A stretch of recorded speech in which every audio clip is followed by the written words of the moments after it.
কিছু মেয়ে আছে যারা স্বামীর ঘরে কাজের মেয়ে হয়েও সামান্য আশ্রয় নিয়ে জীবন পার করতে চায়, কিন্তু সে মেয়েটির কপালে এমন স্বামী জোটে যে পৃথিবীর সবচেয়ে জঘন্যতম স্বামী। এমনভাবে নির্যাতন করে মেয়েটিকে, মেয়েটি ছেড়ে যেতে বাধ্য হয়, হয়তোবা তার ঘর আর না হয় এই পৃথিবী। আর যেসব মেয়ে আছে বারোভাতারি, তারা এমন ভদ্র ছেলে পায় যারা এই বারোভাতারি মেয়েটিকে জীবন দিয়ে ভালোবাসে, তাকে ধরে রাখার জন্য সর্বোচ্চ হারিয়ে ফেলে, কিন্তু ধরে রাখতে পারে না। আসলে ভালো স্বামীর ভালো স্ত্রী হয় না, আর ভালো স্ত্রী ভালো স্বামী হয় না। স্বামী স্ত্রীর দুজনেই ভালো, তারা আসলে সবচেয়ে ভাগ্যবান ভাগ্যবতী। কেউ কখনো একা থাকতে চায় না। মানুষ মানুষকে একা করে দিয়ে চলে যায়। একসাথে বহু পথ হাঁটার কথা বলে মাঝপথে ফেলে চলে যায়।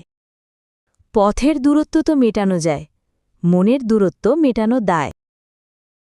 আমাকে ভালোবাসেনি এমনটা নিশ্চিতভাবে জেনে যাবার পরও আমি তাকেই ভালোবেসে গেছি।